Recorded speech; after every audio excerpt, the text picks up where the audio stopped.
Smart chilli powder అన్ని రకాల వంటలకు పచ్చళ్లకు సరైన chilli powder. No colour, no chemicals.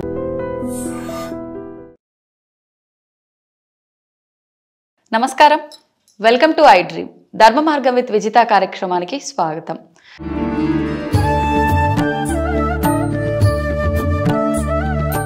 అంటే రామాయణం నుంచి మనం ఏం నీతి నేర్చుకోవచ్చు? ప్రస్తుతం మనందరం కూడా రామాయణ మహాభారతాల నుంచి ఎంతో కొంత పెద్దవాళ్ళ మాటల ద్వారా తెలుసుకుంటూనే ఉన్నాం, వింటూనే ఉన్నాం. నిజంగా అసలు మనం నిత్య జీవితంలో ఉండే విధానం ఏ రకంగా ఉండాలి, రాముడు అనుభవించిన వనవాసము, సీతమ్మ వారి దూరము, ఇదంతా సంబంధించి మనం నిజంగా రకరకాలుగా మాట్లాడుకుంటున్నాము.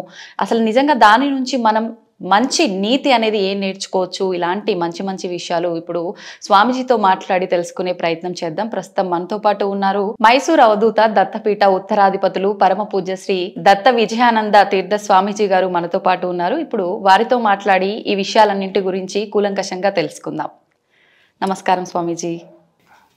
స్వామీజీ, ఇందాక మీరు కూడా చెప్పడం జరిగింది, మనం షూట్ చేయడానికి ముందు యోగా వాసిష్టం చేసుకునే టైము ఇది నాది అని చెప్పి, గత 10 సంవత్సరాలుగా చేస్తున్నాను అని చెప్పారు.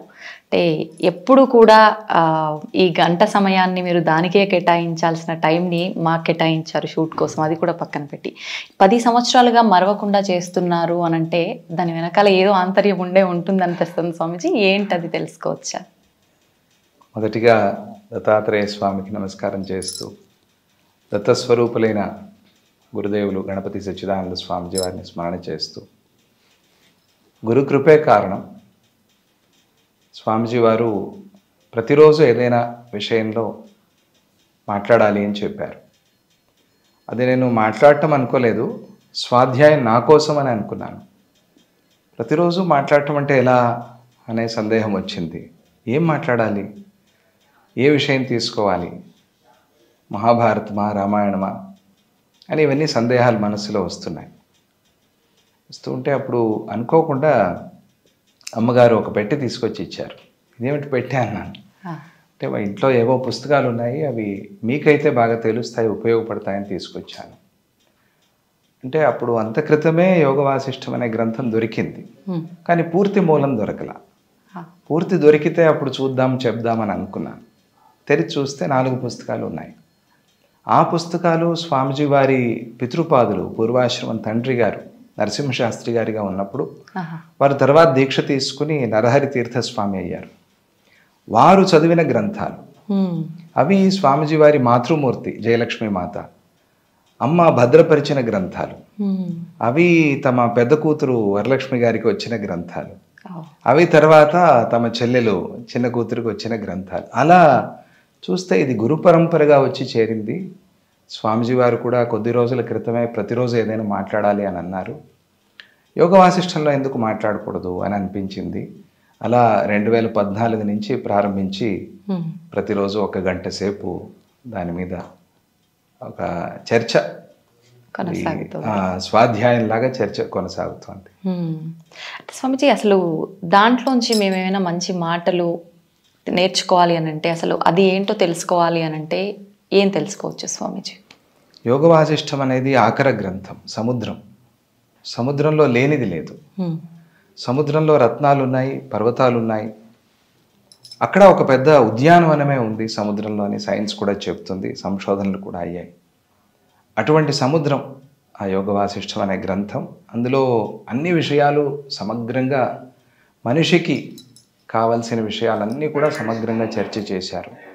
అది శ్రీరాముడికి వశిష్ఠుల వారు ఉపదేశం చేశారు. వశిష్ఠులంతా గురువు గారు, శ్రీరాముడు ఎంతటి అవతార పురుషుడు శిష్యుడిగా కూర్చుంటే వాళ్ళిద్దరి సంవాదం ఎలా ఉంటుంది అని మనం ఊహించగలం. అందులో ప్రధానంగా మనశ్శాస్త్రం, మనస్సుని బాగుపరుచుకోవటం ఎట్లా, మనశ్శాంతిని పొందటం ఎట్లా, మనస్సుని భగవంతుడిలో లయం చేయటం ఎట్లా అనే విషయాలు చాలా ప్రధానంగా ఉంటాయి. అలాగే మనిషి సాధన చేసుకోవటం, ప్రయత్నం అని వశిష్ఠుల వారు బాగా బలంగా చెప్తారు. ప్రయత్నం ఎక్కడైనా గెలుస్తుంది. ఆ ప్రయత్నం అనేది ఎంత తీవ్రంగా, సాధన అనేది ఎంత తీవ్రంగా బలంగా ఉంటే గురువుల అనుగ్రహం అంత తీవ్రంగా ఉంటుంది. అప్పుడు మనిషి సాధారణమైన స్థాయి నుంచి మహర్షి స్థాయికి ఎదిగి పరమాత్మలో మనస్సుని లయం చేయగలుగుతాడు అనేది స్పష్టంగా యోగ వాసిష్టంలో చెప్తారు. ఓకే స్వామీజీ, గురువుల గురించి ఎలాగో మాట్లాడుతున్నాం కాబట్టి గురువుల విషయంలో కృతజ్ఞతా భావం అనేది ఏ విధంగా ఉండాలి? ప్రస్తుత రోజుల్లో చూసుకుంటే గురువుల విషయంలో కృతజ్ఞతా భావం చాలా తక్కువగా కనిపిస్తోంది మాతరం లాంటి వాళ్లకు అని నా ఉద్దేశం. దాని గురించి మీరేం చెప్తారు? చాలా మంచి ప్రశ్న అడిగారమ్మా. ఇది చాలా ముఖ్యమైన విషయం కూడా ఈ కాలంలో. గురువులు అంటే మనకి అక్షరం చెప్పిన వారి దగ్గర నుంచి ఆధ్యాత్మికత నేర్పిన వారి వరకు గురువులు అని మన సంప్రదాయం చెప్తుంది, వేదశాస్త్రాలు చెప్తాయి. మనకు అక్షరాభ్యాసం చేయించి ఈలు దిద్దించి ఈలు చెప్పిన వారు కూడా గురువులే. వారిని మనం గౌరవించాలి, స్మరించాలి. వారి ద్వారా మనకి 4 ముక్కలు వచ్చాయి, మాట్లాడగలుగుతున్నాం, ప్రపంచాన్ని అర్థం చేసుకుంటున్నాం, భగవంతుడిని దర్శించగలుగుతున్నాం అని తల్లి మొదటి గురువు. తల్లి తండ్రి ఇంటితోనే ప్రారంభమవుతుంది. ఎవరు మనకి చదువు చెప్పారో వారు గురువులు ఆచార్య స్థానంలో. ఎవరు మనకి ఆధ్యాత్మిక మార్గాన్ని చూపారో వారు సద్గురువులు. అంటే సత్ అంటే పరమాత్మ, పరమాత్మని చూపించారు కనుక వారి విషయంలోనూ, అలాగే మనకి స్కూల్ చదువులు కాలేజ్ చదువులు చెప్పిన వారి విషయంలోనూ కృతజ్ఞతగా ఉండాలి. డబ్బులు తీసుకున్నారు, చదువు చెప్పారు కదా అనేది ఈ కాలంలో చాలామంది పిల్లలు అనుకుంటూ ఉంటారు. వాళ్ళు జీవిక కోసం వాళ్ళు బతకాలి కదా, వాళ్ళు అందుకోసం తీసుకున్నారు తప్ప చదువు అమ్ముకోవటానికి వాళ్ళు తీసుకోవాలి. చాలామంది 99% నేను చెప్పగలను, మనం అందరం కూడా తెలుసు మనకి. అటువంటి వాళ్ళ విషయంలో కృతజ్ఞత అనేది లేకపోతే భగవంతుడు కోపిస్తాడు. దాంతో ప్రమాదం అంటే భగవంతుడు కోపిస్తాడు. అంటే వాళ్ళని భగవత్ స్వరూపంగా చూడాలి. గురువు ఎప్పుడు భగవత్ స్వరూపం. అందుకనే మన సంప్రదాయం గురుర్ బ్రహ్మ గురుర్ విష్ణు గురుర్దేవో మహేశ్వర గురు సాక్షాత్ పరం బ్రహ్మ తస్మై శ్రీ గురవే నమః. బ్రహ్మ అంటే జ్ఞానాన్ని మనలో కలిగించేవాడు, విష్ణువు అంటే ఆ జ్ఞానాన్ని నిలిపేవాడు, శివుడు అంటే అజ్ఞానాన్ని సంహారం చేసేవాడు, పరబ్రహ్మ అంటే మనకి జీవన్ముక్తిని ఇచ్చేవాడు, మోక్షాన్ని అనుగ్రహించేవాడు. ఇవన్నీ కూడా మనం గురువులోనే చూస్తాం. అందువల్ల గురువు విషయంలో కృతజ్ఞత అనేది లేకపోతే, గురువు అనే కాదు ఎవరి విషయంలో మనం మేలు పొందినా కూడా వారి విషయంలో కృతజ్ఞత లేకపోతే భగవంతుడు కోపిస్తాడు, ధర్మదేవత కోపిస్తుంది. అందువల్ల కృతజ్ఞతగా ఉండాలి. కృతజ్ఞత అనేది పనికిరాదు. కృతజ్ఞుడు అంటే చేసిన మేలు మర్చిపోయేవాడు, పొందిన మేలు మర్చిపోయేవాడు. మనకి మేలు చేసిన వాళ్ళల్లో గురువు కన్నా గొప్పవాడు ఉండేందుకు సాధ్యమే లేదు. ఎందుకంటే ఇవన్నీ కూడా మనకి ఎలాగూ దొరుకుతాయి. భోజనం కానీ, జీవితం కానీ, బతకడానికి అందరూ ప్రయత్నం చేస్తారు. కానీ ఆ జ్ఞానం, తెలివి, ఆ చీకటి పోగొట్టి వెలుగు నింపటం మాత్రం అది గురువు వల్లే సాధ్యం. అందువల్ల ఆ గురువు విషయంలో నిరంతరంగా కృతజ్ఞతగా ఉండాలి. స్వామీజీ, గురువు లేనిదే మనకు నిజంగా ఒక మంచి మార్గం అనేది ఏర్పడదు, వాస్తవం అది. అయితే నిజంగా ఒక మంచి గురువుని ఎంచుకోవాలి అని అంటే మనలో ఉండాల్సిన మొదటి లక్షణం ఏంటి అసలు? ఫస్ట్ గురువుల్లో మంచి చెడు అనేది లేదమ్మా. గురువు గురువే. కానీ మీరు ఎందుకు ఈ ప్రశ్న అడిగారో అని నాకు అర్థమవుతుంది. ఇప్పుడుండే సమాజంలో కొన్ని విషయాలు, కొన్ని వ్యవహారాలు మనం చూసినప్పుడు ఇటువంటి ప్రశ్నలు మనకు కలుగుతాయి సహజంగానే. కానీ నేను ఎప్పుడూ అనుకుంటూ ఉంటాను, గురువుని మనం ఎంచుకోము, గురువే మనల్ని ఎంచుకుంటారు. భగవంతుడు గురుస్వరూపంగా వస్తారు. ఎలా వస్తామో వస్తామంతే. ఆ గురువు యొక్క పరిసరాల్లో చేరిపోతాం. అందులోకి మనం ఎలా వస్తామని తెలియకుండా వస్తాం. అది ఒకటి. గురువుని ఎంచుకోవాల్సి వస్తే గనక మనలో కొన్ని మార్పులు కనిపిస్తాయి. ఆ గురు సన్నిధికి రాగానే అవన్నీ కూడా శాస్త్రంలో చాలా స్పష్టంగా చెప్పారు. ఆంజనేయ స్వామి అమ్మగారైన అంజనాదేవి, నాయనా నువ్వు రామనామ జపం చేస్తూ ఉండు, రాముడే వచ్చి నీకు దర్శనం ఇస్తాడు.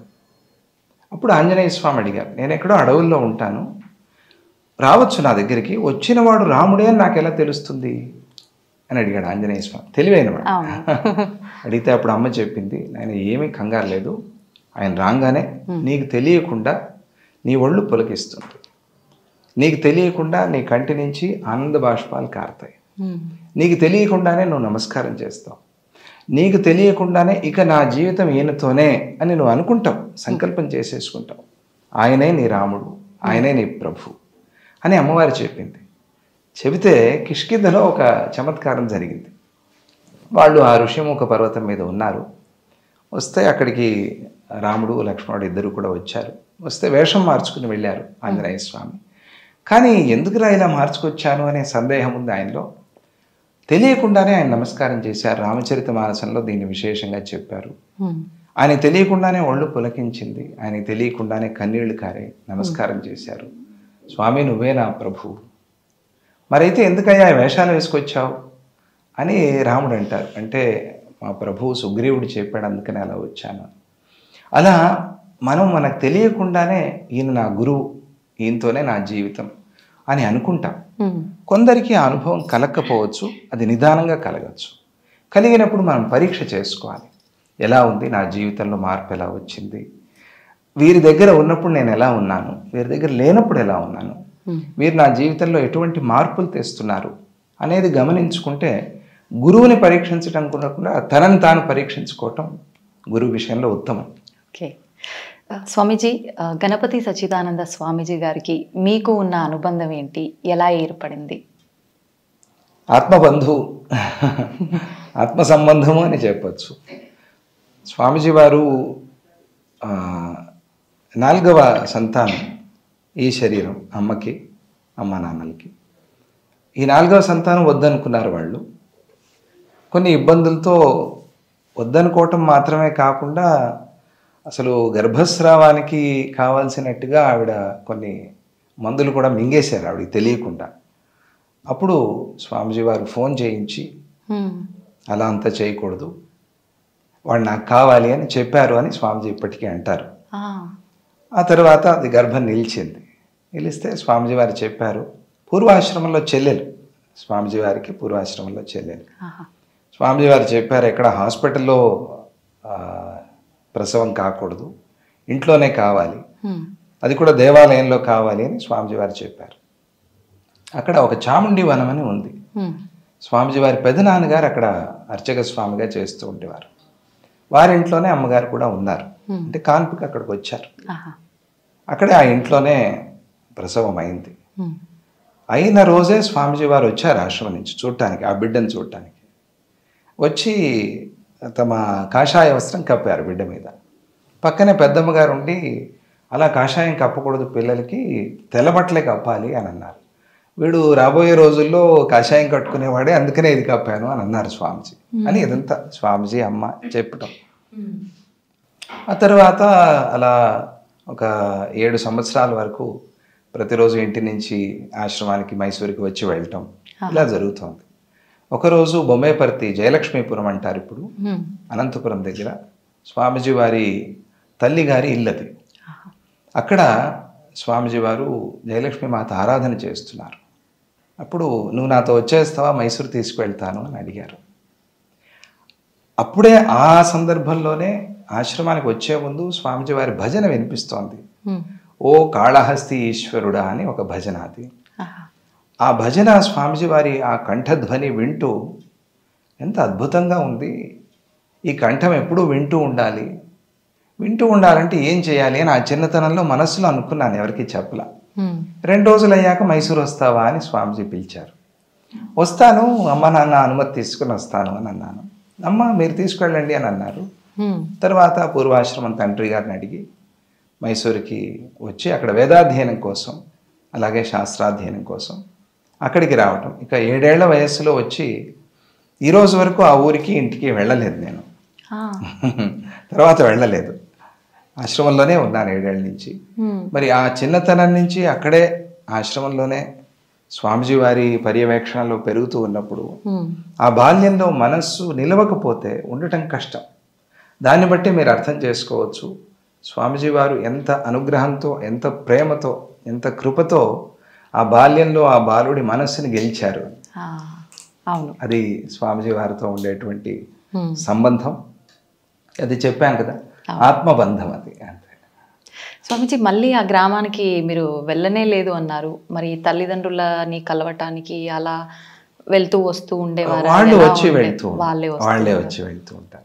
ఆశ్రమానికి భక్తుల్లాగా వచ్చి వెళ్తూ ఉండేవారు. ఎందుకు వెళ్ళటం కుదరలేదు. ఇంకా స్వామివారిలోనే మీరు అందరినీ అన్ని చూసుకున్నారు. ఆశ్రమంలోనే ఉండిపోయాను అంతే. మరి తల్లిదండ్రులకి మీరు చిన్న వయసులోనే దూరంగా వచ్చి స్వామివారి దగ్గర ఉండిపోయారు. వాళ్ళతో మీ అనుబంధం అప్పటి వరకు ఎలా ఉండేది, ఆ తర్వాత నుంచి ఎలా ఉండేది స్వామీజీ? తల్లిదండ్రులు ఎప్పటికీ గౌరవనీయులే, వారి మీద ఉండే భక్తి ఎప్పటికీ ఉంటుంది.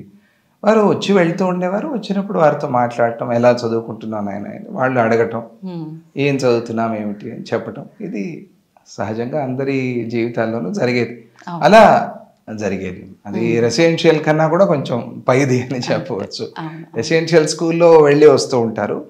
ఇక్కడ వెళ్ళాలి అనుకోలేదు, అది ఆ సందర్భం రాలేదు, వెళ్ళాలి అనుకోలేదు. ఓకే, అనిపించలేదు ఎప్పుడు కూడా. ఓకే స్వామీజీ, వింటుంటేనే తెలుస్తోంది, మీరు మాట్లాడుతుంటేనే మీ కళ్ళలో తెలిసిపోతుంది నిజంగా ఆ మమకారం ఎలా ఉంది స్వామీజీతో కానీ అమ్మ వాళ్ళతో కానీ. ఇప్పుడు ప్రస్తుతం ఈ తరం వాళ్ళు అమ్మ నాన్నల విషయంలో ఏ రకంగా ఉండాలో ఉండలేకపోతున్నారనే చెప్పొచ్చు. వృద్ధాశ్రమాల్లో తీసుకెళ్ళి పెట్టడం లాంటివి, భర్తకి నచ్చట్లేదని భార్య తీసుకెళ్ళి పెట్టే సందర్భాలు, భార్యకి నచ్చట్లేదని భర్త తీసుకెళ్ళి పెట్టే సందర్భాలు, ఇంకా ఉమ్మడి కుటుంబాలు ఉంటే మాకు అన్నీ అనుకున్నట్టుగా జరగవు అనుకునే ఉద్దేశాలు కూడా చాలా చూస్తున్నాము. అటువంటి సందర్భాల్లో తల్లిదండ్రులను దూరంగా పెడుతున్నారు. నిజంగా అసలు ఇదంతా లేకుండా ఉండాలి అని అంటే ఎలా ఉండాలంటారు ఇప్పటి పరిస్థితి? మీరు అడిగిన ప్రశ్నలోనే అన్ని సమాధానాలు ఉన్నాయి. ఈ కాలంలో ఈ సందర్భాలు తగ్గట్టుగా ఆ పరిస్థితి వస్తోంది అని మనకు అనిపిస్తోంది. ఒకటి, ఆర్థికంగా కొన్ని ఇబ్బందులు, అలాగే వీళ్ళల్లో వీళ్ళు మాటలు అనుకోవటం, వాళ్ళు ఉంటే వాళ్ళకి చేయాల్సి వస్తుంది అనే పరిస్థితి. తర్వాత ఏదైనా పర్వాలేదు మనం ధర్మం కోసం నిలుద్దాము అనే ఒక దృష్టి, ఆలోచన లేకపోవటం.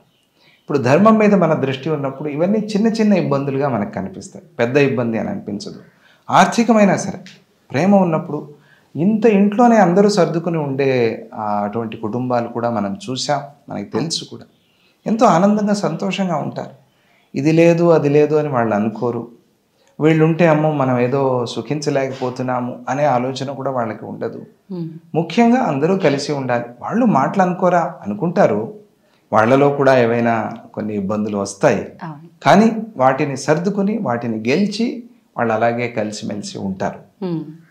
వీటికి కారణాలు ప్రధానంగా మనం అనుకున్నట్టుగా మన ధర్మం చెప్తోంది మాతృదేవోభవ పితృదేవోభవ. అందువల్ల ఇంట్లో తల్లిదండ్రిని పెట్టి చూసుకోవటం అనేది చాలా ఉత్తమమైనది. కొన్ని అవకాశాలు లేనప్పుడు ఎక్కడికో బయటికి వెళ్తున్నారు, వేరే పిల్లలు ఎవరు లేరు, ఉన్నవాడే ఒకడు లేదా ఉన్న ఆ పిల్ల ఒకతే, అటువంటిప్పుడు ఏం చేయాలి అంటే మంచి చోట వారిని అట్టిపెట్టి వారిని అక్కడి నుంచి చూసుకుంటూ అటువంటి ఆ జాగ్రత్తలు తీసుకోవచ్చు. అది అవకాశమే లేదు అన్నప్పుడు దాన్నే అవకాశం చేసుకోకూడదు, అది పొరపాటు. మనం ఎప్పుడు ఆలోచన చేయాల్సింది వారిని మనం దగ్గర ఉండి చూసుకోవాలి. అప్పుడు వారికి తృప్తి, మనకి తరువాత వెనక్కి చూసుకుంటే ఇప్పుడు వాళ్ళు మనం ఆనందంగా తృప్తిగా చూసుకోగలిగాము అనే సంతోషం వాళ్ళకి వయస్సు అయిన తర్వాత వాళ్ళలో మిగులుతుంది. అది వాళ్ళు పోగొట్టుకుంటున్నారు అని అనిపిస్తుంది. తర్వాత రాబోయే తరాలకు కూడా అదే నేర్పుతారు వారు. అదే పిల్లలు చూసి నేర్చుకుంటారు కదా, వాళ్ళు చెప్పంగా విని నేర్చుకునే దానికన్నా చూసి నేర్చుకుంటారు. ఓహో మా అమ్మ నాన్న అలా ఉన్నారు, మేము అలా ఉండాలేమో. ఒకవేళ మధ్యలో దారి తప్పినా కూడా అలా ఉండాలి, అక్కడికి రావాలి అని తప్పకుండా వస్తారు.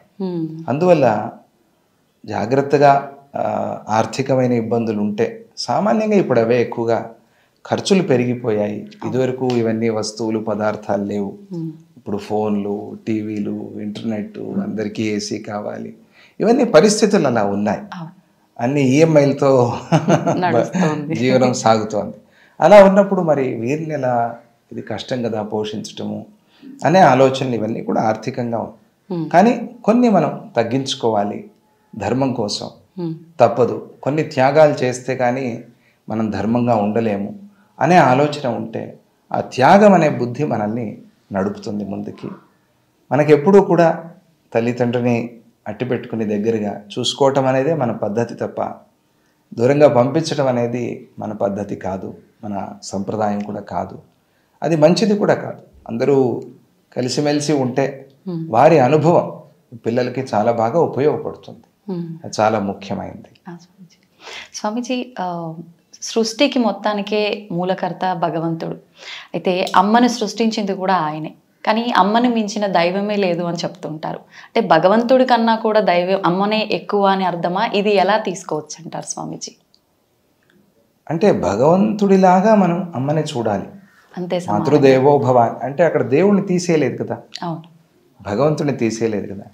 జనని జగజ్జనని, జగజ్జనని అనే ఆ తల్లి, అమ్మలగన్న యమ్మ, ముగురమ్మల మూలపుటమ్మ, ఆ తల్లి ఉన్నది. ఆ తల్లి వీళ్ళందరినీ కూడా సృష్టి చేసింది. ఈ తల్లి ద్వారా మనం నిమిత్తంగా వచ్చాం. ఈ తల్లి లేకపోతే మనకి జన్మ వచ్చేది కాదు.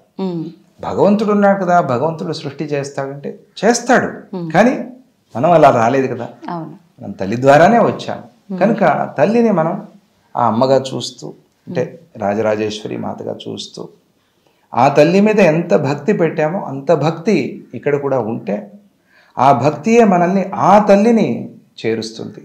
ఆ తల్లిని అర్థం చేసుకోవటానికి అదే మనకి సహకరిస్తుంది. కనుక జనని జగజ్జనని, మాత జగన్మాత, అంబ జగదంబ అనేది మాత్రం మనం అర్థం చేసుకోవాల్సిందే. మాతృదేవోభవ అన్నప్పుడు తల్లి దేవుడు అని చెప్పటం వేదం యొక్క అభిప్రాయం కాదు. అందరు అలాగే అనుకుంటారు, తల్లి దేవుడు అని వేదం చెప్పింది, అలా చెప్పలా. వేదం ఏం చెప్పింది అంటే ఇందులో ఒక సమాసం ఉంది. సమాసం అంటే తెలుసు కదా, చిన్నప్పుడు అందరూ స్కూల్లో చదువుకునే ఉంటారు. మాతా దేవ యస్య సహ మాతృదేవ అని దాని అర్థం. అంటే తల్లియే దేవుడిగా కలిగిన వాడివి నువ్వు కావాలి అని అభిప్రాయం. తల్లియే దేవుడు అని చెప్పలా. అదే మాతా దేవ అని చెప్పి ఉండేది వేదం, అలా చెప్పాల, మాతృదేవ అని చెప్పింది. అంటే నీకు తల్లి దేవత కావాలి, అంటే దేవుడు లేడు అని అక్కడ చెప్పలా. ఆ దేవుడిని అర్థం చేసుకోవటానికి, ఆ తల్లిని అర్థం చేసుకోవటానికి ఈ తల్లిని నువ్వు బాగా భక్తిగా చూసుకోవాలి అని మాత్రం వేదం మనకి చెప్పింది. స్వామీజీ, మీరు ఎన్నో రకాల పుస్తకాలు రాశారని చెప్పి, కావ్యాలు కూడా రాశారని చెప్పి విన్నాము. వాటి గురించి? అవి నేను రాశాను అనటం కన్నా అవి నాతో గురువులు రాయించారు లేదా అమ్మ పలికించింది అని చెప్పవచ్చు. అది నేను రాశాను, నేను ఇప్పుడు కూర్చుని నేను ఎప్పుడు రాశాను అని నేను అనుకోను. ఏవైనా కొన్ని వచ్చాయి అని అంటే కనుక అది గురుకృపతో, ఆ భగవంతుడి ఆశీస్సులతో వచ్చాయి. స్వామీజీ, సంపూర్ణ రామాయణం ఆడియో రికార్డ్ చేశారని చెప్పి కూడా విన్నాము. ఎందుకు అనిపించింది మీకు అలా ఆడియోలో రికార్డ్ చేసి పెట్టాలని చెప్పి? అంటే సంస్కృతం అంటేనే భయపడుతున్నారు. మూలం నిలవకపోతే మనకి రాముడు తెలుసు, కానీ రాముడు ఎలా ఉన్నాడో, రాముడు ఏం చేశాడో పూర్తిగా తెలియదు. తర్వాతి రోజుల్లో రకరకాలుగా రామాయణం మారిపోయింది. ఇలా మారటానికి అనేక కారణాలు. వారు భక్తిగా ఆయా కథలు చెప్పుకుంటూ రాముడి గురించి భక్తిగానే చెప్తారు. కానీ కొన్ని విషయాలు మూలం మనం చూడకపోతే పెడదారి పట్టేటువంటి అవకాశం ఉంది. అందువల్ల మూలం అనేది నిలవాలి. 24,000 శ్లోకాలు వాల్మీకి మహర్షి మనకు అందించారు గాయత్రి మంత్ర స్వరూపంగా. ఆ శ్లోకాలన్నీ నిలవాలి అంటే, ఇప్పుడు సంస్కృతం అంటే భయపడే పరిస్థితిలో ఒక శ్లోకం చెప్పాలంటేనే భయపడుతున్నారే, మరి 24,000 శ్లోకాలు ఎలా చెప్తారు? స్వామీజీ వారు శతశ్లోకి రామాయణం అని రికార్డ్ చేశారు. అదే సంక్షేప రామాయణము అని అంటారు. అంటే నారద మహర్షి వాల్మీకి మహర్షికి 100 శ్లోకాల్లో రామాయణం చెప్పారు. అది చెప్పుకుంటే పూర్తిగా రామాయణం చేసిన ఫలం వస్తుంది మనకి. అందులో రామాయణం అంతా కూడా సూక్ష్మంగా చెప్పారు. దాన్ని స్వామీజీ వారు రికార్డ్ చేశారు. చేసి కొన్ని కోట్ల సార్లు పారాయణ చేయించారు స్వామీజీ. శతశ్లోకి రామాయణం యజ్ఞం కూడా జరిగింది అయోధ్యలో, కోట్ల సార్లు పారాయణ అయిన తర్వాత. అప్పుడు స్వామీజీ వారిని ప్రార్థన చేశారు, ఈ 100 శ్లోకాలు చేశారు, అలాగే పూర్తిగా రామాయణం రికార్డ్ చేస్తే బాగుంటుంది. స్వామీజీ అన్నారు, అది ఆ బరువు నా మీద పెట్టద్దు, మీరే చేయండి అని అన్నారు. మనస్సులో ఉంది రామాయణం గురించి, స్వామీజీ వారు చేస్తే అందరూ ఆనందిస్తారు, సంతోషపడతారు అని. సరే, స్వామీజీ ఆదేశంగా దాన్ని తీసుకుని అప్పటి నుంచి ప్రారంభించి ఒక్కొక్క కాండ రికార్డ్ చేస్తూ యుద్ధకాండ పూర్తి అయింది, తెలుగు అర్థంతో సహా పూర్తిగా.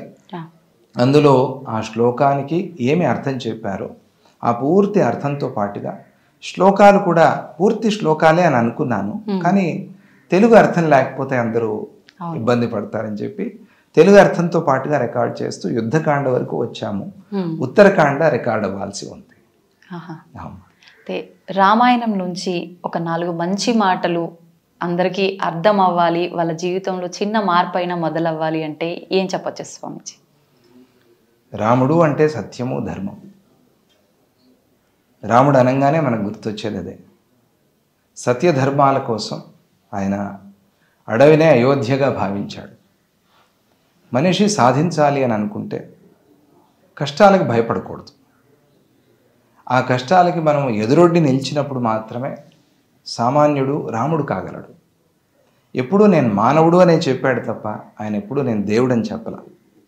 దేవుడని మనం చెప్పాం. తర్వాత రామాయణం చివరిలో దేవతలంతా దిగి వచ్చి గుర్తు చేశారు రాముల వారు నారాయణ అవతారం అనేది మనకందరికీ తెలిసింది. ఆయన మాత్రం ఆయన అవతరించేటప్పుడే అనుకుని అవతరించారు. నేను నారాయణుణ్ణి అనుకుని అవతరించలా, ఆయన అది మర్చిపోయే అవతరించారు. మనిషి ఇలా ఉండాలి అని చూపించేందుకోసం ఆయన అవతరించారు. సత్యేన లోకాంజయతి, రాముడు సత్యంతో లోకాల్ని గెలిచాడు. వేరే ఏమీ లేదు. ఆయన మనం ఈ రామబాణము కోదండము ఇవన్నీ బయటికి కనిపించేవి, కానీ అసలైన ఆయన ఆయుధం సత్యం. సత్యేన లోకాంజయతి దీనాన్ దానేన రాఘవ, సత్యంతో లోకాన్ని గెలుస్తాడు. అలా అని చెప్పి అందరి మీద ఏదో తన పరాక్రమం చూపించడు. దీనుల విషయంలో, కష్టాల్లో ఉన్న వాళ్ళ విషయంలో, వాళ్ళు ఎవరైనా సరే జాతి కుల మత వివక్ష లేకుండా ఎవరైనా సరే కష్టంలో ఉన్న వాళ్ళ విషయంలో దానం చేస్తాడు. వారికి ఏం కావాలో దాన్ని దానం చేస్తాడు. దీనాన్ దానేన రాఘవ. ఆ తరువాత వచ్చేటువంటిది రాముడు గురువున్ శుశ్రూషయా వీర, గురువుల్ని శుశ్రూష చేసి గెలుస్తాడు. శుశ్రూష అంటే సేవించటం లేదా గురువుల మాట విని నడుచుకోవటం. ఇదే మనకి యోగ వాసిష్టం. గురువున్ శుశ్రూషయా వీర, వీరుడై ఉండి కూడా నేనేమిటి వీరుణ్ణి, వీళ్ళ మాట వినేదేమిటి అని ఎప్పుడు అనుకోడు. పెద్దల మాట వినాలి, ఆ మార్గంలో నడవాలి. ఆ వినయాన్ని మనకు చూపిస్తాడు. దాంతో రాముడు గెలిచాడు. గురువున్ శుశ్రూషయా వీర. ఆ తరువాత వచ్చేది ధనుషా యుధి శాస్త్రవాన్. ఇప్పుడు తన ధర్మం మీద తన దేశం మీద ఎవరైనా ఆక్రమణ చేస్తే వారిని మాత్రం ఊరికే విడిచిపెట్టేవాడు కాదు రాముడు. నిలవాలి కదా, తన ధర్మం అది. అయ్యో అని చెప్పి మనం ముక్కు మూసుకుని రూమ్లో కూర్చుంటే ధర్మం ఎట్లా నిలుస్తుంది? ధర్మం కోసం కూడా నిలబడాలి కదా. అందువల్ల ధనుషా యుధి శాస్త్రవాన్. యుద్ధం వచ్చింది అని అంటే కనుక అప్పుడు తీస్తాడు ధనస్సు, తప్పదు కోదండం. ఆయన అందుకనే రావణాసురుడి మీద అవకాశం ఇచ్చి యుద్ధం ప్రకటించాడు. నువ్వు ఇప్పటికైనా అవకాశం ఉంది, ఇదిగో ఎంతమంది చనిపోయారు, నీకు చాలా ప్రీతిపాత్రుడైన ఇంద్రజిత్తు కూడా పోయాడు, ఇప్పటికీ నీకు అవకాశం ఇస్తున్నాను, సీతను తీసుకొచ్చి ఇచ్చేస్తే నిన్ను విడిచిపెట్టేస్తాననే చెప్పాడు ఆయన. శత్రువుల్ని విడవకూడదు అని చెప్తూ ఉన్నా కూడా నీతి శాస్త్రం, రాజనీతి, ఆయన ఇప్పటికైనా నిన్ను విడిచిపెట్టేస్తాను, తప్పు చేయనివాడు ప్రపంచంలో ఎవడు లేడు, కానీ నీ తప్పు నువ్వు తెలుసుకుని దాన్ని సరిచేసుకుంటే నిన్ను ఇప్పటికీ నేను క్షమించడానికి సిద్ధంగా ఉన్నాను. అంత ఓర్పు, అంత బలము శక్తి ఉండి కూడా ఒక్క బాణము ప్రయోగిస్తే అది 7 తాళ వృక్షాలని భేదించి పాతాళానికి వెళ్ళి అక్కడ రాక్షస సంహారం చేసి మళ్ళీ తిరిగి వచ్చి తూణీరంలో కూర్చున్న బాణమే శ్రీరాముడిది. అటువంటి బలం కలిగిన శ్రీరాముడు రావణాసురుడికి ఒక అవకాశం ఇచ్చాడు. ఈ అవకాశాన్ని వినియోగం చేసుకోవాలి, కానీ ఎక్కడా వినేందుకు సిద్ధంగా లేడు. ధనుషా యుధి శాస్త్రవాన్. అప్పుడు తప్పదు కాబట్టి ఆ ధనుస్సుని, ఆ బాణాన్ని ప్రయోగించవలసి వచ్చింది. ఇవి 4 చాలా ముఖ్యంగా మనం గుర్తుంచుకుంటే రాముడు ఏమిటి, మనం ఎలా ఉండాలి అనేది మనకు అర్థమవుతుంది. స్వామీజీ, ఇప్పుడు మానవులు అన్నాక కష్టాలు తప్పవు అని అంటుంటారు. అంటే రాముడు మానవ రూపంలో వచ్చినప్పటికీ భగవంతుడైనను ఆయన కష్టాలు పడ్డాడు. అందుకే మనం దాన్ని అనుసరించి మనం ఉండాలి జీవితంలో అని అర్థం చేసుకోవచ్చు అంటారా? లేదు అని అంటే దాన్ని మనం ఎలా తీసుకోవచ్చు అని అంటారు? ఇది మీరు అన్నట్టుగా 2 విధాలుగాను అర్థం చేసుకోవచ్చు. మనిషికి కష్టాలు తప్పవు అని అనేందుకు వీల్లేదు. అంటే ఏదో కష్టాలు రావాల్సిందే అన్నట్టు అది నియమమేం లేదు. అది కూడా మన పూర్వ వాసనలు, పూర్వ సంస్కారాన్ని బట్టి మనం ఎటువంటి కర్మ చేసుకున్నామో దానికి అనుగుణంగా సుఖము దుఃఖము వస్తుంది. ఇప్పుడు ఎంత దుఃఖంలో ఉన్నవాడైనా సరే హాయిగా నిద్రపోయి లేవంగానే అబ్బా మంచి సుఖంగా నిద్రపోయాను మరిచిపోతాడు, ఆ క్షణానికి మరిచిపోతాడు. అంటే అందరికీ సమమైన సుఖమే భగవంతుడు ఇచ్చాడు. నిద్ర అనేది సమసుఖం. అన్నమాచార్యులు చెప్పినట్టుగా హంసతూలికా తల్పంలో నిద్రపోయేవాడి నిద్ర ఒకటే. అది ఇక్కడ మొన్న చూసాం, రైల్వే స్టేషన్ స్ట్రీట్ మీద పడుకుని ఉన్నాడు, చుట్టూ వాహనాలు తిరుగుతున్నాయి, లైట్లు వేసేశారు, అట్లాగే ఆ చలిలో కప్పుకుని ముదురుకుని అలా నిద్రపోయి సుఖంగానే ఉన్నాడు. బెడ్షీట్ కప్పాం, మళ్ళీ లాక్కుని హాయిగా ఆనందంగానే. ఆ నిద్ర ఒకటే. ఇదేం వింత, ఇదేం విచిత్రం. అందరు అంటారు భగవంతుడు సమంగా ఉండొచ్చు కదా, అందరినీ ఒకే రకంగా చూడొచ్చు కదా. ఆయన ఒకే రకంగా చూడకపోతే అందరికీ ఒకే రకమైన నిద్ర పట్టేది కాదు. ప్రపంచంలో ఏ జంతువు ఏ ప్రాణి నిద్రపోయినా కూడా ఆ నిద్ర ఒకటే. గమనించాలి మనం. ప్రపంచాన్ని నిజంగా చూడాలి అంటే నిద్రని గమనించాలి. నిద్రపోయి లేచిన వాళ్ళు, అది ఏ పశు పక్షి ప్రాణి అయినా సరే, ఏ మనిషి అయినా సరే, ఉన్నవాడు లేనివాడు, చదువు ఉన్నవాడు చదువు లేనివాడు, ఎవరైనా నిద్ర ఒకటే. నిద్రపోయి సుఖంగా లేస్తున్నారు అంటే అందరూ ఆనంద సుఖ స్వరూపులు. కానీ దుఃఖాలు ఎందుకు వస్తున్నాయి అంటే ఏదో చేశాం, దాన్ని బట్టి దుఃఖాలు వస్తున్నాయి. దీనికి సంబంధించినట్టుగా ఇతర పురాణాల్లో, ఇతర రామాయణాలు చాలా ఉన్నాయని చెప్పుకున్నాం కదా, వాటిలో కూడా కారణాలు కనిపిస్తాయి. కనుక నిన్న స్వామిజీ వారు చెప్పారు, సంతోషంగా ఉండండి, ఆనందంగా ఉండండి. రాముడు ఎప్పుడు నేను అయ్యో అడవికి వచ్చానే అని బాధపడ్డా. అడవికి వచ్చాను, నాతో సీత వచ్చిందే, నాతో లక్ష్మణుడు వచ్చాడే అని ఆనందించాడు. మీరిద్దరు ఉంటే నాకేమిటి దుఃఖం అన్నాడు అరణ్యంలో. ఈ మాట ఎవరు అనగలరు? ఎవరు జీవితాన్ని అర్థం చేసుకున్నారో వారే అనగలరు. కనుక దుఃఖాలు వస్తాయి. వచ్చినప్పుడు మనం ఎలా నిబ్బరంగా ఉన్నాము అనేది చాలా ముఖ్యం. దాన్ని భగవంతుడు శ్రీరాముడు మనకి రామాయణంలో చూపిస్తాడు. తరువాత ఎప్పుడూ ఇలాగే ఉండదు, మార్పు అనేది వస్తుంది అని భగవంతుడు. శ్రీరాముడికి అసలైన కష్టము అరణ్యవాసం కాదు, సీతా వియోగం కష్టం. ఆ 13 సంవత్సరాలు బ్రహ్మాండంగా జరిగిపోయింది. ఆ చివరి సంవత్సరం ఆయన పడ్డ కష్టాలు దుఃఖాలు నిజంగా ఏడ్చాడు రాముడు. ఎందుకంటే ఆ ప్రేమతో నన్ను నమ్మి వచ్చింది తనని నేను కాపాడుకోలేకపోయా. 4 కారణాలు చెప్పాడు భగవంతుడు అక్కడ శ్రీరాముడు. ఈ 4 కారణాలతో నేను అయ్యో సీతను చూసుకోలేకపోయానే, ఎవడో వచ్చి అపహరించుకుని వెళ్ళిపోతే నేనేం చేస్తున్నాను అని చెప్పి శ్రీరాముడు బాధపడ్డాడు. తర్వాత సాధించుకున్నాడు, తిరిగి తెచ్చుకున్నాడు, గెలిచాడు. అలాగే ఎంతటి కష్టం వచ్చినా సరే, అసలు మనం ఏది కష్టము అనేది మనకు తెలియదు. చిన్నదాన్ని చూసి పెద్ద కష్టం పడిసం పడితే దీనికన్నా కష్టం లేదండి అని. అసలైన కష్టం చూస్తే కనుక లోకంలో వాళ్ళు పడే కష్టాలు, వాళ్ళు పడేటువంటి ఆరోగ్య సమస్యలు అవి చూస్తే అసలు మనది ఏమీ లేనే లేదు. కానీ ఎవరికి వారిదే చాలా పెద్ద గొప్ప కష్టం. రాముడు అరణ్యవాసం అనేది కష్టమే కాదు, నేను హాయిగా సుఖంగా సంతోషంగా అరణ్యానికి వెళ్ళాను, తపస్సు చేసుకున్నాను అక్కడ. కానీ సీతా వియోగం అనేది ఆయన ఎన్ని కారణాలతో, సీత అంటే తనేదో కామంతో కాదు, సీత అంటే ప్రేమ, ధర్మం, దానితో ఆయన బాధపడ్డాడు. ఇది రామాయణము శ్రీరాముడు మనకి తెలిపేటువంటి ఒక మంచి పాఠం, ఉపదేశం. స్వామీజీ, ఎంతో అజ్ఞానంతో నిండిపోయి ఉంటాం మానవులం. అయితే రావణాసురుడు ఎన్నో గొప్ప గొప్ప శాస్త్రాలు చదివిన వాళ్ళలో హనుమంతుల వారు రావణాసురుడు ఒకరు అని చెప్తూ ఉంటారు. అంతటి జ్ఞానాన్ని, అన్ని వేదాలని చదివిన ఆయనే అజ్ఞానంతో సీతమ్మ వారిని అలా చేశాడు అంటే మానవులు ఇవన్నీ నిబ్బరంగా ఉండటము, వీటన్నిటి నుంచి బయటపడటము సాధ్యమే అంటారా? అంటే ఏం చెప్పచ్చు? చదువుకి సంస్కారానికి సంబంధం లేదమ్మా. చదువుకున్నారు, చదువు లేని అది సంస్కారవంతులు చాలామంది ఉన్నారు ప్రపంచంలో. సంస్కారం లేని చదువర్లు చాలామంది ఉన్నారు ప్రపంచంలో. సంస్కారం ఇవ్వని చదువు రావణాసురుడు. అంటే చదువు లోపం కాదు, చదువుకున్నవాడి లోపం. ఎందుకంటే ఈ చదువులు చదివే రాముల వారు ఎట్లా ఉన్నారు, ఈ చదువులు చదివే రావణాసురుడు ఇట్లా ఉన్నాడంటే చదువులో తప్పు లేదు. చదువు అందరికీ ఒకటే. కానీ ఆ చదువుకున్న వాడు ఆ చదువు ద్వారా ఏం నేర్చుకున్నాడు అనే దాని మీద ఆధారపడి ఉంటుంది. రావణాసురుడు చదువుకున్నాడు, కానీ మనకి ధూర్జటి కవి అని అద్భుతంగా శ్రీకాళహస్తీశ్వర శతకం రాశారు. ఏ వేదంబు పఠించెలూత భుజగం వేశాస్త్రమున్ చూసే బోధావిర్భావ చదువులయ్యా పరమేశ్వర. ఉరికే ఏదో నేను మాట్లాడుతున్నాను, పెద్ద పండితుడిని అని చెప్పుకోవడానికి చదివే చదువులా? నీ మీద భక్తి లేకపోతే శ్రీకాళహస్తీశ్వర అని ధూర్జటి కవి ప్రార్థన చేశారు.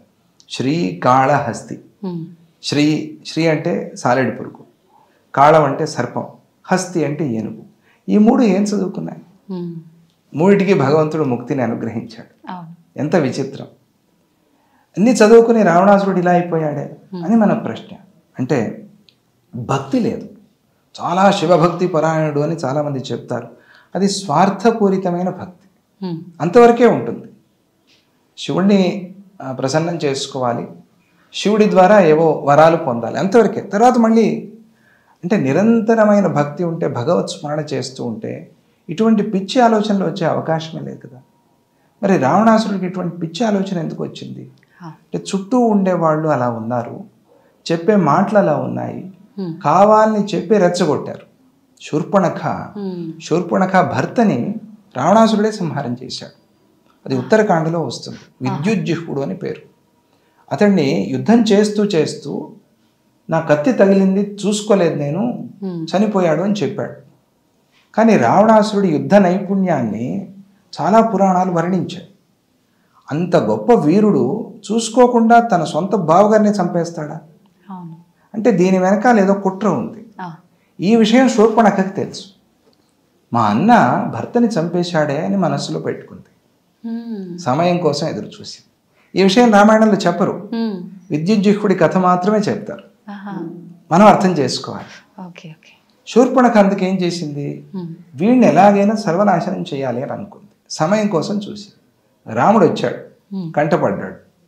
అక్కడ లేదు, లంకలో లేదు, వచ్చేసి అరణ్యంలో ఉంటుంది, ఖరదూషణాలతో ఉంటుంది. రాముడిని చూసి ఈ రాముడు ఒక్కడే సరి అయిన వాడు రావణాసుర సంహారానికి అని తను అనుకున్నది మనస్సులో. అనుకుని ఇవన్నీ ఒక నాటకాలు ఏవో ఆడి వెళ్ళి రావణాసురుడికి లేనిపోని మాటలు చెప్పి వీడు కామాంధుడు అని తెలుసు ఆమెకి. అందుకని సీతను వర్ణించి ఆ సీతను ఎత్తుకురా, ఎప్పుడు రాముడు యుద్ధానికి దిగుతాడు, ఎప్పుడు సంహారం చేస్తాడు అని అంటే, తనకి చాలా ప్రీతిపాత్రురాలైన సీతాపహరణం చేస్తే ఇది ధర్మాన్ని మీరి నడవటం కాబట్టి ఏ స్త్రీకి ఇలా అయినా కూడా రాముడు యుద్ధం చేసేవాడే. ఒక సీత కోసమనే కాదు, నీ స్థానంలో ఏ స్త్రీ ఉన్నా కూడా ఆ స్త్రీ కోసం నేను యుద్ధం చేసేవాడిని అని శ్రీరాముడు స్పష్టంగా చెప్పాడు. మరి అటువంటి ధర్మరాజు, ఆయన రామరాజ్యం అని అంటామే, అటువంటి ఆ రాజా రామచంద్రుడు యుద్ధానికి దిగటం కోసం ఏం చేయాలో ఇవన్నీ కూడా శూర్పణఖ చేసి రావణాసురుడికి ఇవి చెప్పింది, అపహరణం చేశాడు. దాని వెనకాల ఉండే కారణం ఇది. ఎందుకు ఆ మాటలు విన్నాడు అంటే, సరి అయిన భక్తి లేదు, సరి అయిన సంస్కారం లేదు, విపరీతమైన అహంకారం. దాన్ని దురహంకారము అని పిలుస్తారు. కొన్ని సందర్భాల్లో అహంకారం, ఇప్పుడు ఏదో ఎవరో మంచి పని చేస్తారు, మేము ఈ మంచి పని చేస్తాము, మాకు ఈ విషయంలో ఈ సబ్జెక్టులో మాకు గ్రిప్ ఉంది, హోల్డ్ ఉంది అనేది ఒక విద్యాహంకారం, అది సత్వాహంకారం. దానివల్ల ఇప్పుడు టీచర్లు నేనైతే ఈ సబ్జెక్ట్ బాగా చెప్తానండి అని అంటారు. అది తప్పు అహంకారం కాదు, ఒక మంచి అహంకారం. కానీ దురహంకారం, నాకు తప్ప వేరే ఎవరికి తెలియదు, నేను తప్ప ఎవరు సుఖంగా ఉండకూడదు, ఈ దురహంకారం రావణాసురుడికి ఉంది. అందువల్ల రావణాసురుడు పాడయ్యాడు. చదువుకి దీనికి సంబంధమే లేదు. చదువులో తక్కువ వాడే విభీషణుడు, ఎంత మంచి మాటలు చెప్పాడు. 10 తలాలతో చదువుకున్నా కూడా రావణాసురుడు పడిపోయాడు. అలా ఆ సంస్కారము నేర్పని చదువు, మార్పు అనేది ప్రతిరోజు ఆ మార్పు మనం గమనించుకుంటూ, చదువు నన్ను ఎట్లా పెంచుతోంది, పిల్లలు కూడా అంతే, నాలో ఏ మార్పు వచ్చింది, ఈరోజు నేనేం మంచి ఆలోచన చేశాను, ఈరోజు నేనేం మంచి పని చేశాను, ఈరోజు నేనేం చెడు పని చేశాను, ఈరోజు నేనేం చెడు ఆలోచన చేశాను. ఈ ఆలోచన ప్రతిరోజు చేసుకోకపోతే చదువుకి, స్టూడెంట్గా ఉండటానికి, విద్యార్థిగా ఉండటానికి ప్రయోజనమే లేదు. అందువల్ల ఈ లోపల అది ఆత్మాన్వేషణ లేకపోతే ఆత్మవిమర్శ అనేది లేని చదువు, అది ప్రయోజనం లేదు. అది రావణాసురుడిలో అది లేదు. స్వామిజీ, అవధూతల తత్వం అనేది ఎలా ఉంటుంది? అవధూత మనం ప్రత్యక్షంగా చూస్తున్నాం. గురుదేవులు గణపతి సచ్చిదానంద స్వామిజీ వారు అవధూత దత్తపీఠం అనే స్వామిజీ వారు స్థాపన చేశారు. అవధూతలకు అందరికీ కూడా ఆది గురువు దత్తాత్రేయ స్వామి వారు అవధూత గీత అనే ఒక గ్రంథాన్ని కూడా రచన చేశారు. అందులోనే అవధూత అనే ఈ పదానికి అర్థం కూడా వారు చెప్పారు. అక్షరత్వాత్ వరేణ్యత్వాత్ ధూత సంసార బంధనాత్ తత్వమస్యాది లక్ష్యత్వాత్ అవధూత ఇతీర్యతే అని అక్కడ. అక్షరత్వాత్ అంటే ఎప్పుడు ఏదో అయిపోతుంది, చచ్చిపోతాము, ఏదో లాస్ అయిపోతుంది, ఇటువంటి ఏ భయాలు లేకుండా ఈ నాశాలన్నీ కూడా ఈ దేహానికే. ఎవరికి ప్రపంచంలో ఆలోచన చేయండి, నేను లేను అనే అభిప్రాయం ఎక్కడా లేదు. ఎవరికైనా ఉందా? మీకైనా ఉందా? మీకైనా? నేను లేను అని, నిన్న లేను, మొన్న లేను, ఆ మొన్న లేను, రేపు ఉండను అని కూడా మనం అనుకోలేము. ఇంపాసిబుల్ అది. ఎందుకంటే ఎప్పుడు ఉన్నాం. ఎప్పుడు ఎలా ఉన్నాము? ఆత్మస్వరూపంగా ఉన్నాం. నేనేమిటండి, ఎప్పుడు ఉండటం ఏమిటండి అని అనుకోవచ్చు, కానీ ఈ దేహంగా లేము, ఆత్మస్వరూపంగా ఉన్నాం. ఈ ఆత్మస్వరూపాన్ని అర్థం చేసుకున్నవారు అవధూత. అక్షరత్వాత్, వారికి నాశనం లేదు. అందుకనే అవధూతులు ఎక్కడో ఉంటారు, ఎక్కడో దర్శనమిస్తారు. స్వామిజీ వారి చరిత్రలో కూడా మనం ఎన్నెన్నో అనుభవాలు భక్తుల ద్వారా తెలుసుకున్నాం. ఇది ఎట్లా సాధ్యం? ఇది ఏదో వాళ్ళ అనుభవం, వాళ్ళ భక్తి అని మనం అనుకోవచ్చు, కానీ అది ఒక యోగము, అది ఒక జ్ఞానశక్తి, అక్షరత్వం. ఆ పరమాత్మని ఆ రకమైన అనుభవానికి తెచ్చుకుంటే కనుక అక్షరత్వం అనేది సిద్ధిస్తుంది. ఈ పరమాత్మ యొక్క లక్షణాన్ని అర్థం చేసుకోవటం, దాన్ని అనుభవానికి తెచ్చుకోవటం. పరమాత్మ ఎప్పుడూ అక్షరుడే, కానీ ఆయన అక్షరుడు అని మనం తెలుసుకోవటం, తెలుసుకుని దాన్ని అనుభవానికి కూడా తెచ్చుకోవటం. పరమాత్మే సర్వము అయి ఉన్నప్పుడు నేను పరమాత్మనే కదా, నేను తప్ప నేను కాకుండా అని ఎక్కడా చెప్పలేదు కదా. అంతా పరమాత్మ, సర్వం కల్విదం బ్రహ్మ వేదం చెప్పింది. సర్వంలో నువ్వు లేవురా అని చెప్పిందా? లేదే. మరి మనం ఎందుకు అట్లా అనుకోవాలి? అజ్ఞానంతో అట్లా అనుకుంటున్నాం. కాబట్టి ఆ అజ్ఞానాన్ని దూరం చేసుకుని ఆ అక్షర స్వరూపాన్ని చూసిన వారు అవధూతలు. వరేణ్యత్వ, దీనివల్ల వాళ్ళకి ఏమవుతుందంటే వరేణ్యత అనేది వస్తుంది. వరేణ్యుడు అంటే సర్వశ్రేష్ఠుడు అని అర్థం. వాళ్ళు చెప్పుకోరు నేను సర్వశ్రేష్ఠుడిని, అది ఎలా వాళ్ళకి దొరుకుతుంది సమాజంలో. అంతే చూడంగానే వాళ్ళకి ఆ మర్యాద, ఆ గౌరవము, ఆ భక్తి. వరేణ్యత్వాత దీనికి కూడా శాస్త్రీయమైన అర్థాలు చాలా ఉన్నాయి. ధూత సంసార బంధనాత్, వాళ్ళు తమ ఈ సంసార బంధాలన్నింటినీ కూడా దూరం చేసుకున్నారు.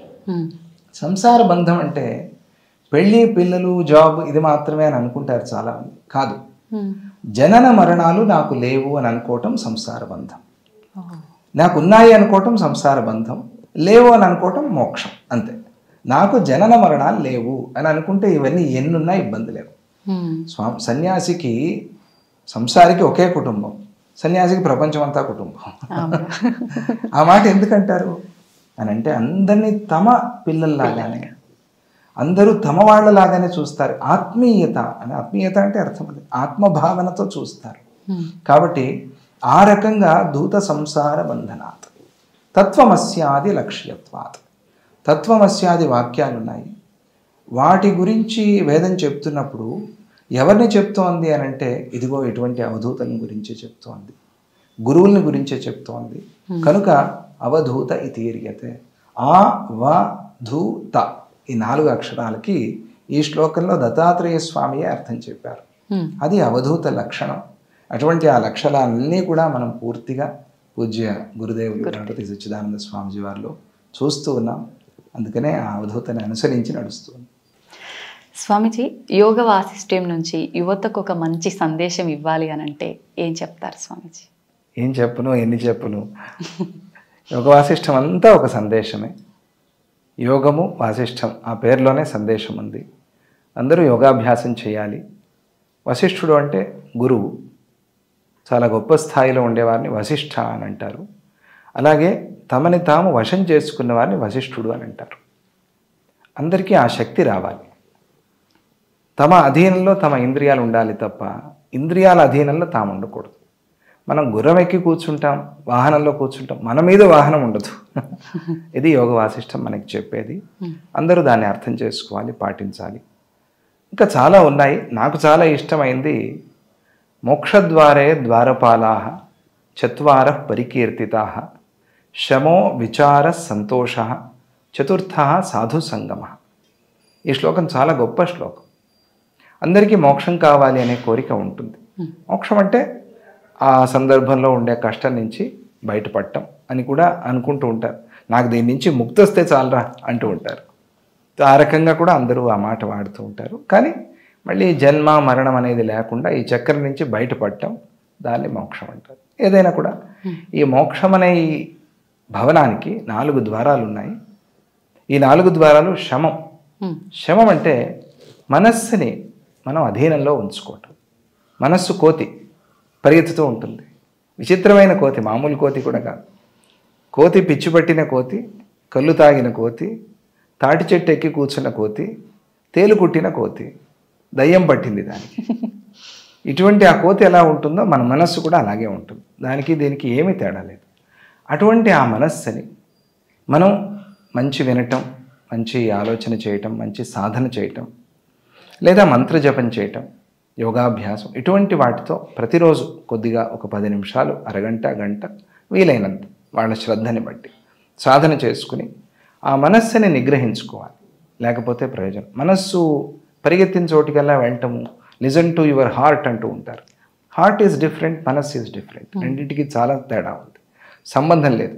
కానీ పిల్లలు అట్లా కొంచెం ఆ విషయంలో అర్థం చేసుకోలేకపోతూ ఉంటారు. మనస్సుని మనం నిగ్రహించుకోవాలి. శమః విచార, మంచి విచారణ చేయాలి. ఏదైనా చేసే ముందు ఆలోచన చేయాలి. ఆలోచన లేకుండా ఏది చేయకూడదు. ఇక దిగాక దానిలోనే మళ్ళీ మళ్ళీ విచారణ చేసుకుంటూ ముందుకు వెళ్తూ ఉండాలి. అలా విచారణ అనేది చాలా అవసరం. ఆత్మ విచారణ కావచ్చు, ఇతరుల విషయంలో కావచ్చు. ఆ విచారణ అనేది ప్రతిరోజు ఏదో ఒక సద్గ్రంథం చదవటం కానీ, విద్యార్థులు కానీ, పెద్దలు కానీ మంచి మాటలు వినటం కానీ ప్రతిరోజు దాన్ని మనం ఆచరించటం. విచార సంతోషంగా ఉండాలి, ఆనందంగా ఉండాలి. ఆ ఆనందం అనేది లేకపోతే మన దగ్గర ఉండేదాన్ని మనం ఉపయోగించుకోలేకపోతాం. నా దగ్గర ఏమీ లేదు అని, 10 రూపాయలు ఉంది, దాన్నే సరిగ్గా ఎక్కడ ఇన్వెస్ట్ చేయాలో తెలిస్తే అదే లాభం ఇస్తుంది. అది తెలియకపోతే నా దగ్గర 10 రూపాయలే ఉంది, ఏం చేస్తాను నేను, చాలామంది అనుకుంటూ ఉంటారు. ఆ 10 రూపాయలతో ఎవరికైనా కడుపు నింపొచ్చు. మనం ఒక 4 ఇడ్లీలు రావా, ఈ కాలంలో ఎన్ని వస్తాయో తెలియదు, కానీ అలా మనస్సు ఉంటే కనుక ఎంతైనా మనం చేయొచ్చు. సంతోషం, ఉన్న దాంట్లో తృప్తిగా సంతోషంగా ఉండటం. 4వది సాధు సంగమ, సత్పురుషుల సహవాసం. సత్సంగం అనేది చాలా ముఖ్యం. ఆ సత్సంగం చేయాలి, ప్రతిరోజు సత్సంగం చేయాలి, వీలైనప్పుడల్లా సత్సంగం చేయాలి. ఇవి 4 విద్యార్థులకి, పెద్దలకి, అందరికీ కూడా చాలా ముఖ్యమైనవి. ఈ శ్లోకం నేను ఎప్పుడూ అనుకుంటూ ఉంటాను. దీన్ని అయినంత ఆచరణ చేయడానికి కూడా ప్రయత్నం చేస్తూ ఉంటాను. ఇటువంటివి ఎన్నో యోగా వాసిష్టంలో కోకొల్లలు ఉన్నాయి. చాలా సంతోషం స్వామీజీ, మీ మాటల ద్వారా ఎన్నో మంచి మంచి విషయాలు నేర్చుకున్నాము. మా ప్రేక్షకులకు కూడా చాలా మంచి విషయాలు తెలియజేశారు. నిజంగా వాళ్ళ జీవితంలో చిన్న మార్పు అయినా మొదలవుతుంది మీ మాటల ద్వారా ఆశిస్తున్నాను స్వామీజీ. మీకు ధన్యవాదాలు చెప్పినా తక్కువే అవుతుంది. నా సాష్టాంగ ప్రణామాలు. చాలా సంతోషం. జై గురుదత్త. జై Gurudatta. And for more videos, please subscribe to iDream. Please subscribe to iDream. Please subscribe iDream. And please subscribe to iDream. For more videos, subscribe to iDream. please like, share and subscribe to the channel. Congratulations, iDream. Subscribe to iDream. Subscribe to iDream. So subscribe to iDream Media. iDream ki iDream team andarki huge congratulations. Please subscribe iDream Media. Please subscribe to iDream. Subscribe iDream. Please subscribe to iDream. iDream అంటే నా కళల ఛానల్ను subscribe చేసుకున్న నోరు తిరుగుతలేదు, మీరైతే గంట గుర్తు కొట్టండి. For more such videos, please subscribe to iDream. Subscribe to iDream. Please subscribe to iDream. Please subscribe iDream Media. Please do subscribe to iDream. Please subscribe to iDream Media. For best entertainment and information, please subscribe iDream. And don't forget to subscribe to iDream.